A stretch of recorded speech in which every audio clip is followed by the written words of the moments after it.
pick and roll with it. Make a pick and roll with it. Betting weekly. Fast break. From coast to coast and way downtown. From coast to coast and way downtown. From coast to coast and way downtown.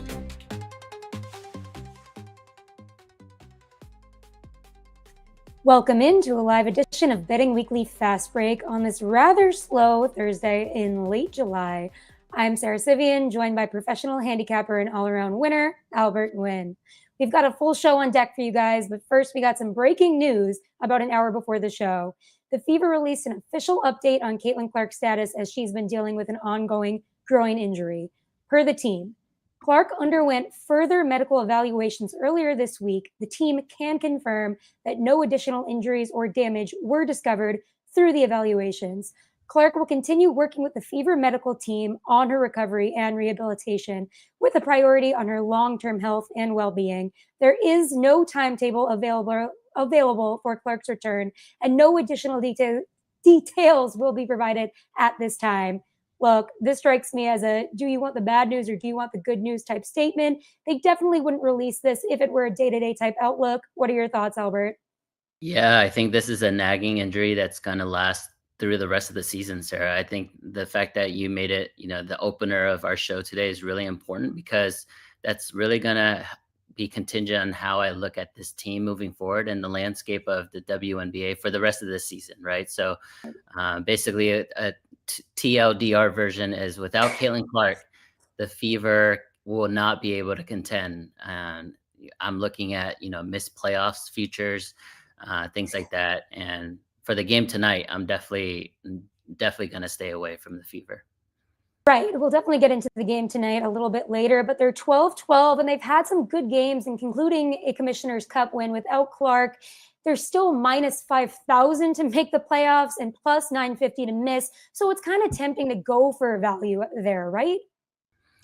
It is, because I mean, if she's going to miss an extended period of time, whether that's 5 games, 10 games, whatever the case may be, they're going to make the playoffs just because the bottom of the WNBA Right. standings are just so bad. Right. But they're not going to do anything in the playoffs without her. But it could be a blessing in disguise if they're able to stumble into the playoffs and they peak at the right time and she's healthy, which is a big if, right? If she's healthy for the postseason, then they're going to be a really tough out, because there's with the way that the WNBA is structured, you don't have to be a great team to make the playoffs, right? Like more than basically half the league makes the playoffs, and at this point, if you're just below 500, you're in. So, Mhm. um, I mean, for me, I think it's more of like, how can we find angles and opportunities with her teammates? If you're in Yeah. the player props market, um,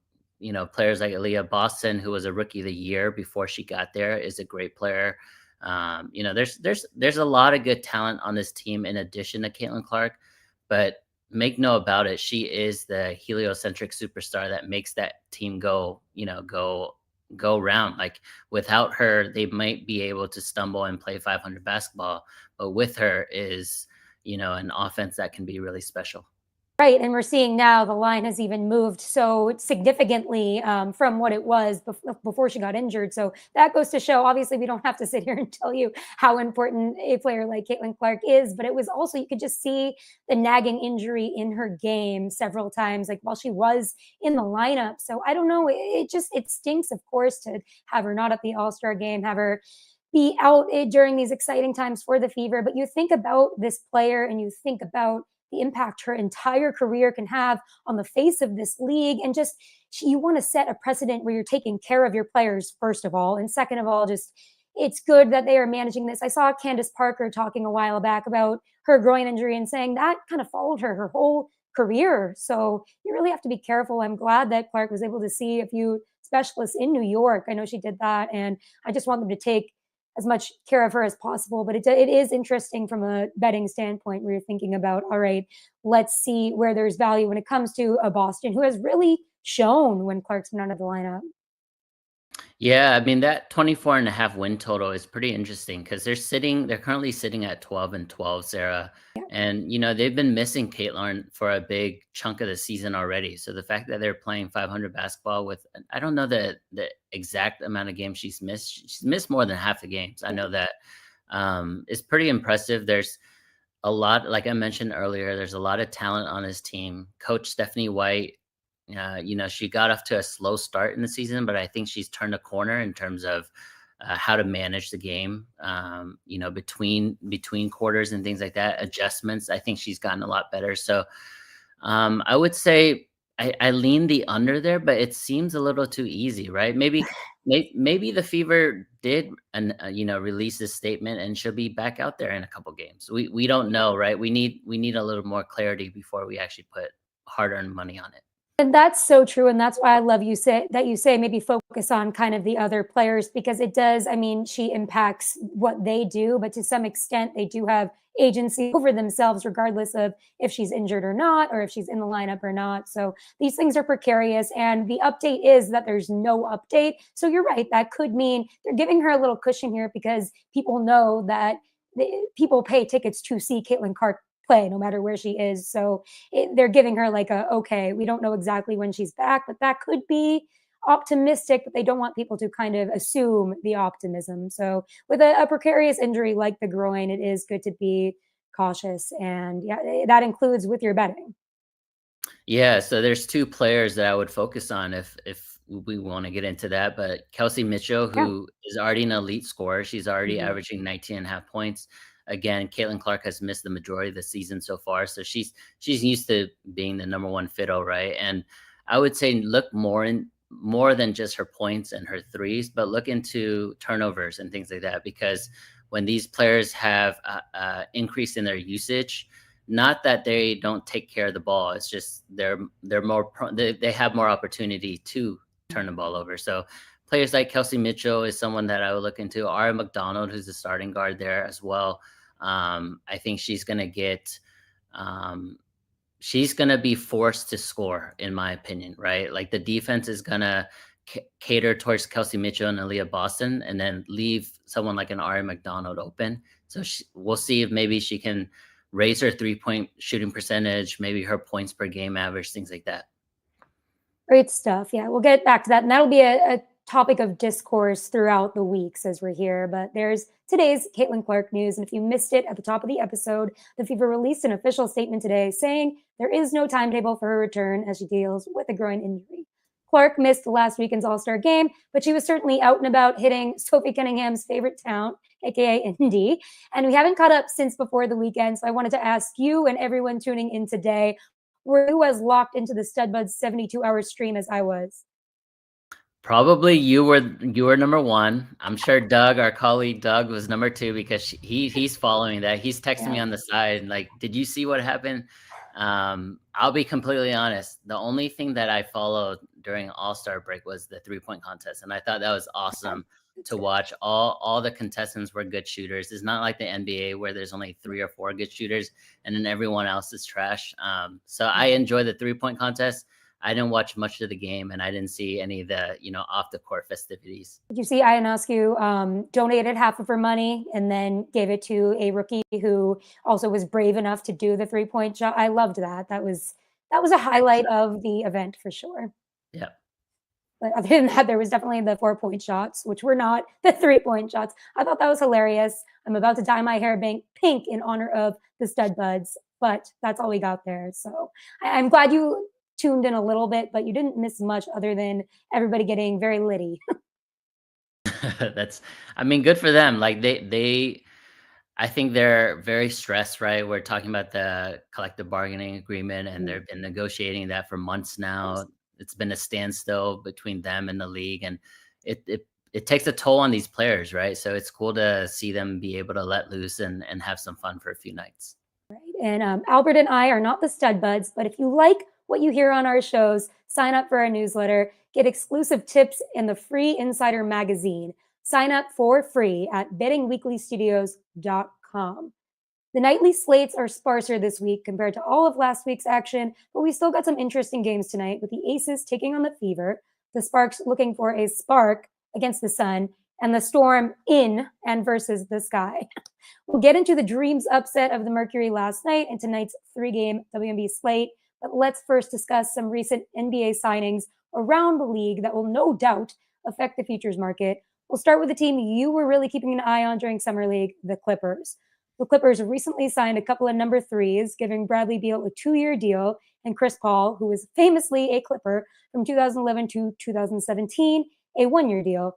Don't worry, folks. Beal gave up his number 3 for the year. So, of course, CP3 lives on. Now, CP3 is very much 40 years old and is expected to be a bench player, but he's still the Clippers' leader in assists and steals all time. I'd say he's sort of still got it. We'll get into the West champion market in a second. But what are your thoughts on these deals for the Clippers from a basketball standpoint? I thought it was a great move for Chris Paul individually. Just you mentioned it, he's comfortable in the LA Clippers infrastructure. He was at the peak of their Lob City era, if you will, and I think he's from a basketball perspective, he's going to fit right in. Backing up, being the backup point guard for that team that has already James Harden, who has a very high usage rate, who is coming off a great regular season last year. Obviously, I don't want to get into Harden's postseason struggles because that's been his MO for his entire career. But Chris Paul, great landing spot. Bradley Beal, I'm a little surprised with this one, to be honest. So he is from the LA area, so that makes sense.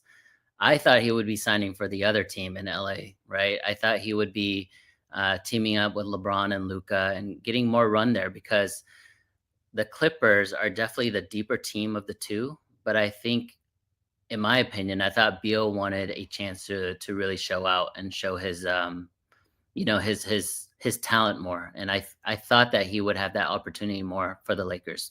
With that said, I think Beal for 50 million was a bad deal, but Beal for 10 million, you can't complain, right? He's still a starting 2 guard in this league, and if he's healthy, which is a big if, right? He's been in and out of the lineup for the last 2 years, but if he's in there for the Clippers, that's a really tough team to beat.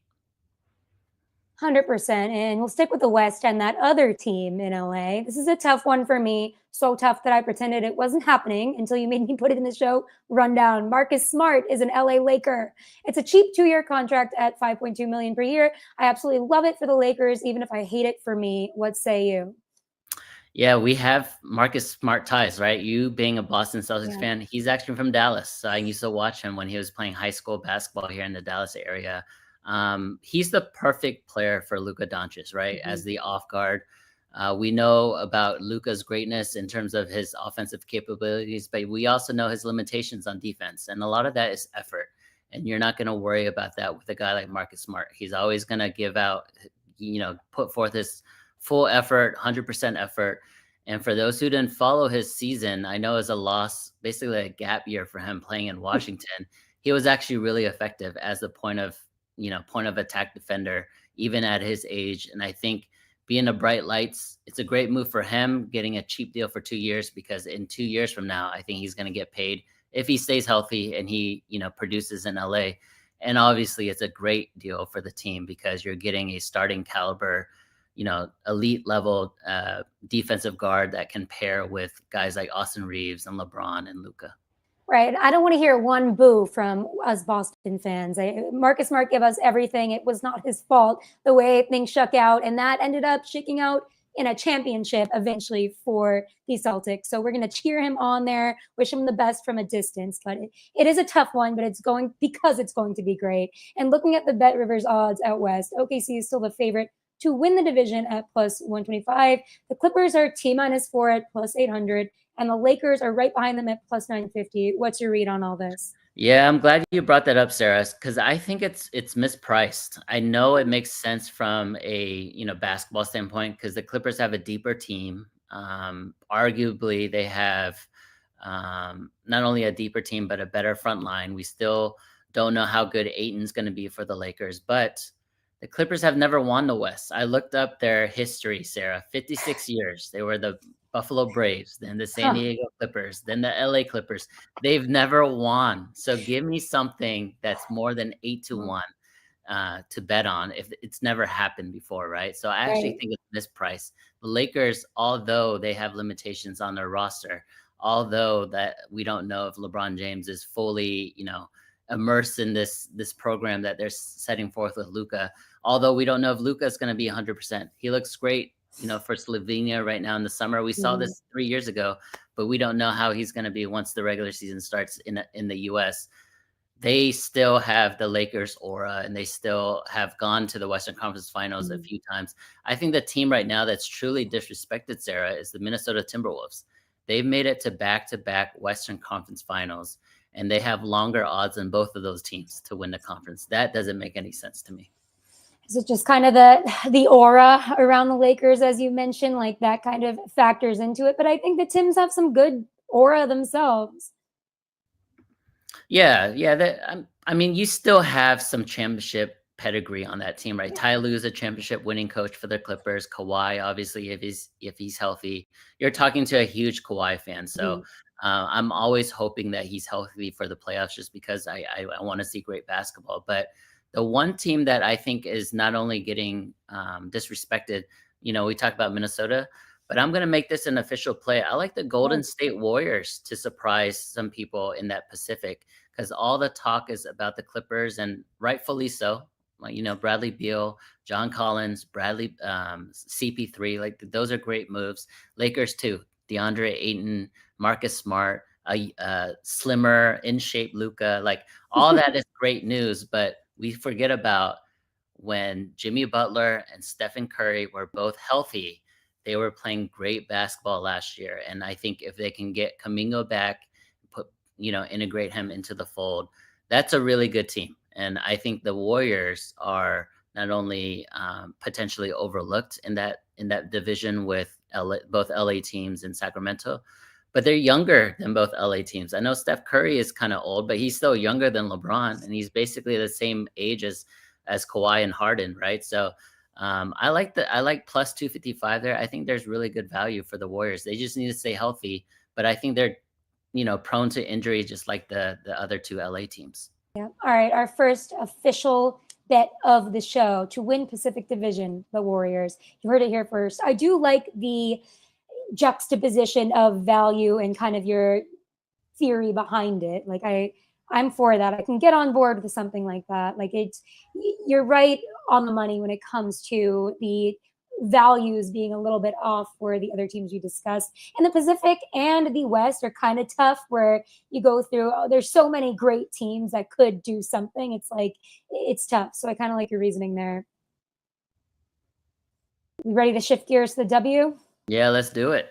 All right. The Dream had a pretty big upset over the Mercury last night with their 90-79 win. Man, that Alicia Gray continues to impress this season with a 28-point night, and Brittany Griner had a solid return with 17 points and 8 rebounds. Any real cause for concern here as the Mercury gear up for the playoffs? No concern. I was actually on, Betting Weekly Studios hardball yesterday with Adam the Bull, and he asked me about the W for last night, and I was like, it's a revenge spot. It's Brittany Griner going back to Phoenix. I would lay off that game. If anything, I would be on Atlanta, because they're going to feed Brittany Griner.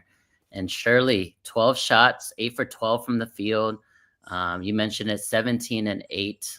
Really great game. She's going to be, her jersey's going to be retired for Phoenix one day, right? So the fact that she's back there was a really big deal, and she showed out. And I thought it was, I don't know, it played to me right as the story as I predicted. But I wouldn't be worried about, Phoenix as a team. I think they outperformed early in the season, and I think teams started to adjust to them. The books started to adjust, but I think we'll see, that the team readjusts heading into the next week or two. All right. And we've got 3 games on tonight's WNBA slate, and it's a perfect time to give WNBA same game parlays a shot with the second chance parlay promotion. Opt in and get up to 50% of your bet back if your 3-leg WNBA same game parlay loses. The Fever game is on Amazon Prime tonight at 7. So if you haven't dabbled in W betting yet, tonight's a great place to start. See the Bet Rivers app for more details on the promotion. So I'm hearing from a source named Albert that it's a big night to roll with the favorites. The Sparks, Aces, and Storm are all favorites. Let's start with the Sparks vs. Sun at 7 p.m. Eastern, where the Sparks are a -278 favorite, rare for the Sparks at Bet Rivers. What's your read on tonight's game? Yeah, it's two teams moving in opposite directions, right? We know the Yeah. Sun have been horrible all season long. They're not going to improve. I know they're getting Marina Mabrey back tonight, which is good for them, right? They need it. Mhm. They need that offensive power because without her, they're basically averaging 55 to 65 points a game. Yeah. Whereas the Sparks, they've since the All-Star break, they've won 3 straight games. I know they play kind of a fun running up and down style. Plum is shooting a lot of threes. I like the Sparks in this one. It feels a little off. I think the line here at -6 is interesting. I think that's more a reaction to Marina Mabrey coming back because I think this normally would be closer to 8.5 or 9, but I'm still going to take it. I like the Sparks here. I think maybe with Mabry returning, there would be a little rust, right? They still have to integrate her back into the offense, and she's not gonna stand in a corner and just shoot three. She Mhm. she needs to be integrated in offense and run the offense through her. And I think they're gonna go through some growing pains. Plus, they're like 3-75 or whatever their record is. Like they've already mailed it in on this season, so I don't think they're gonna go into a game and say, "Oh, the spread is 6. We got to keep it competitive," No. right? They're gonna go into a game and try their best, try their hardest, obviously, but if they're gonna lose, they're gonna lose, right? And if they're gonna be competitive, they might win outright, which is what we saw against Seattle a couple weeks ago. Right. And you think about the position we're at in the season right now, where it's like they might have been covering before the All-Star break when you think about they're kind of giving it their all to see what they can do before the break, and like, it's a different vibe. And I know the Fever versus Sun were at TD Garden. I was there. That's when I bet on them to cover. It was like a 16-point spread at the Yeah. time, like not in their favor, of course, but they covered that. They've been covering ever since. But it's different when you return from All-Star break and you're kind of in the second half. It's kind of teams are separating, and you're right about them going in different directions. They're gonna use this game to get Mabry back, exactly like you said. There's going to be a little rust, and they need to kind of get the rust out as quickly as possible. So you're not going to see them trying to make it a close game. It's going to be, let's get this rust off and kind of move on as quickly as we can. So I really like your take there. You got the Sparks covering the -6 spread. I do like it. I don't think it's gonna be an official play, Sarah. I think Okay, there's not other, stronger spots, but like I said, I do like the favorite in this one. And I know the Sparks are just 9-14, but they're not mathematically out of the playoffs. So they're still motivated to try to win these games. They're only a game and a half behind the Golden State Valkyries. Everybody talks about how the Valkyries have surprised everyone and had a great season. Well, the Sparks only a game and a half behind them, right? So they're still in the thick of things, and I think they get Cameron Brink back in a few weeks. So look for the Sparks to be a potential team to back moving forward. Again, they've won 3 straight. Yeah, and you raise a good point about the Valkyries. I mean, they're kind of trending down at the moment, and there's a lot of hype around them because it's awesome what they've been able to do in their first year, and it's great that they've been so good at home during an era where they're coming in new. So I like that, but at the same time, it is like, all right, they're slowing down a bit. Let's see if maybe the Sparks can give them some competition, especially with Brink potentially returning soon. Yeah, I fully agree. I think the Sparks, we all know about their great home court advantage, but Mhm. we're going to see a little bit regression back to the mean because from a talent perspective, they're still an expansion team. Mhm. Of course. And now we shift to Aces versus Fever, also at 7. The Aces are -137 favorites, and the Fever are without Caitlin Clark. Any thoughts on tonight's game? Yeah, so when I looked at the spread this morning, I think it's 1.5 now. It's up to 2. I still like Vegas here because for all the things that we mentioned earlier on the show, Mhm. without Caitlin Clark, the Fever's half court offense is going to be struggling. And it's not like Vegas plays any defense, but Vegas still has that really, really good player, Asia Wilson. In my opinion, the best Yeah. player in the entire NBA. They won their previous game here, and Asia went off, but that was without Jackie Young. So Jackie Young is back tonight. That should take some shots away from Asia, spread the ball around. So Mhm. I'm actually looking at Asia Wilson like unders, if you will, because I think she's going to play a well-rounded game. But I think Vegas has the potential to blow this out. It feels weird that it's only a -2 spread, but I still like Vegas here. It's also a revenge spot for them. The last time these two teams met, I think in Indiana, the Fever blew them out by 30 points. I think it was 27 exactly. And that was, I think the Aces were 4-point favorites in that one. So I think it's a great bounce back opportunity from a head-to-head matchup perspective. It's a revenge spot. And, I don't think that the game that they lost by 30, it was without Asia. So now that Asia's back, I think it's a completely different dynamic, and I think she'll dominate tonight. And it goes to show the impact she has. And I know we say it again and again, but it really is. I wish I could get better players around her on this team right now, but I guess Agreed. it is what it is. And it's kind of the context of how we bet on this team. When she's in, it is a good revenge game for sure. So they will be looking for revenge. And they're a team like that has been a few years deep into kind of being this back to back to back champion elite type situation. So they have big pride here, and I like the point, especially against a team like the Fever. So I like that. This could be for the folks at home, maybe a chance to use your parlay with our little activation we got going on here that you can get 50% of your money back on it, maybe with player points in the context we're talking about. I know Young is back, and that kind of affects the rest of the field here. I don't know. Maybe I'll cook one up at the end of the episode for you, but I like where you're going with this one. So can we recap that? Yeah, one other thing, Sarah, that I wanted to bring up for those who are just betting or getting into the NBA, the WNBA for the first time. I think one piece of advice that's really important is look at the travel advantages and disadvantages. Right, that's something we definitely look into in the NBA. There's so many teams; these players and teams are traveling all the time. So if you get a team that's on a third game on a fourth night.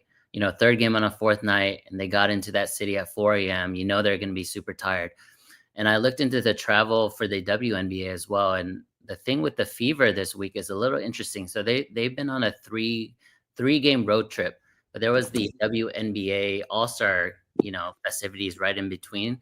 We all saw them partying like crazy, right? And like Sarah said, getting litty. But they were on the road, so they went back to Indianapolis to host the All-Star game and do all that, and then go back on the road.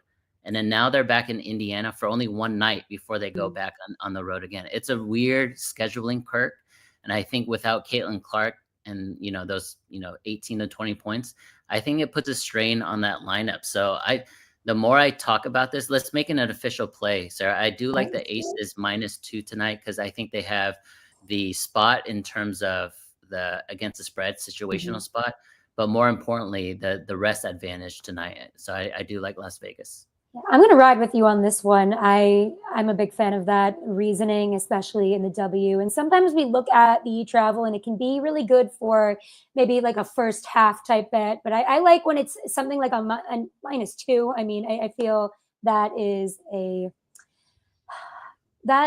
all shaping up to me here. And I like to see you talk yourself into it too. I'm like, all right, he's making some points, and who am I to go against you? You were 2-0 on Tuesday, and you had, what was it?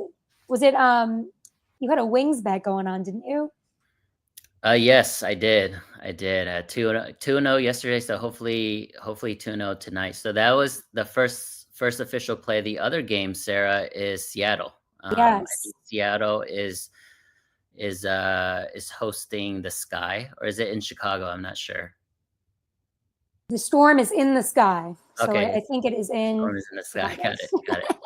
It's a very interesting game because Seattle's, even though they've been a great team and they're 9-point favorites tonight, they're only 3-7 against the spread in the last 10.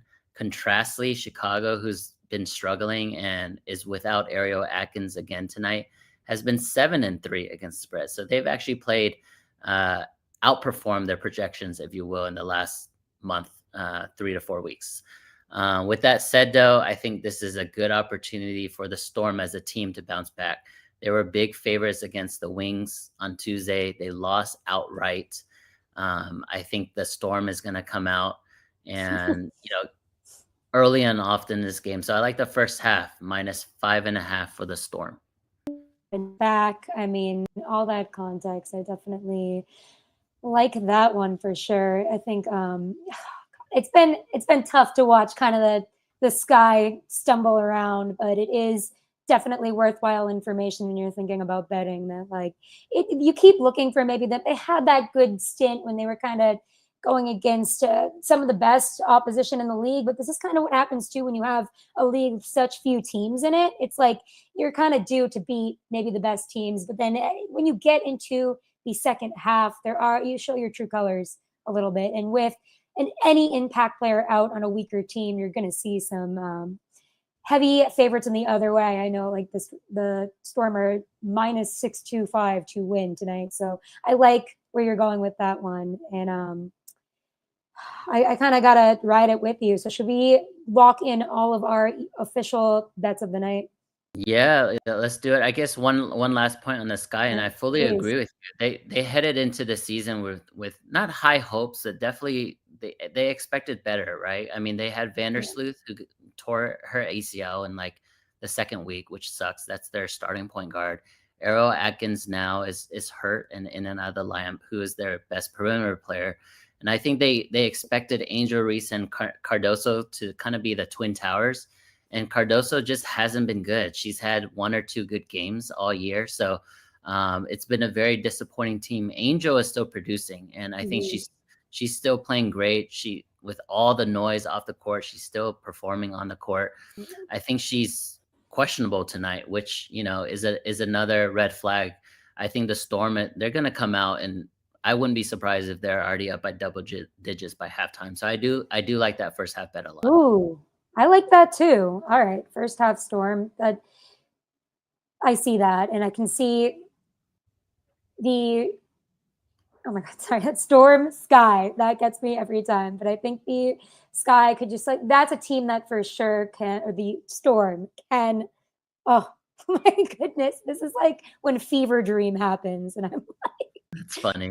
the fever dream is happening. But okay, let me just say in as so few words that I'm with you on that one. And I kind of want to do going back to the Sun. Maybe Rena maybe makes 2 threes.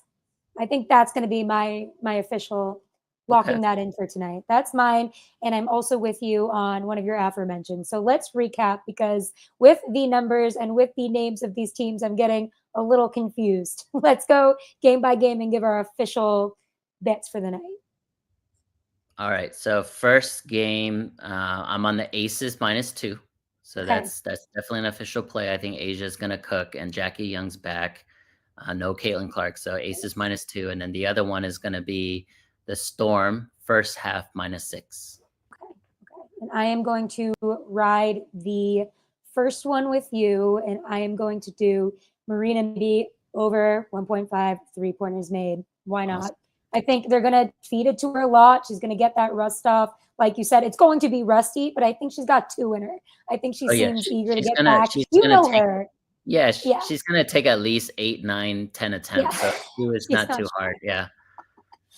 All right, guys. Thank you so much for joining us on another episode of Fast Break. We'll see you next time. I hope you have a great weekend, and be sure to like and subscribe if you like what you hear and you want to subscribe and watch these and not miss one episode. Thank you, Albert, and thank you, folks, for joining us.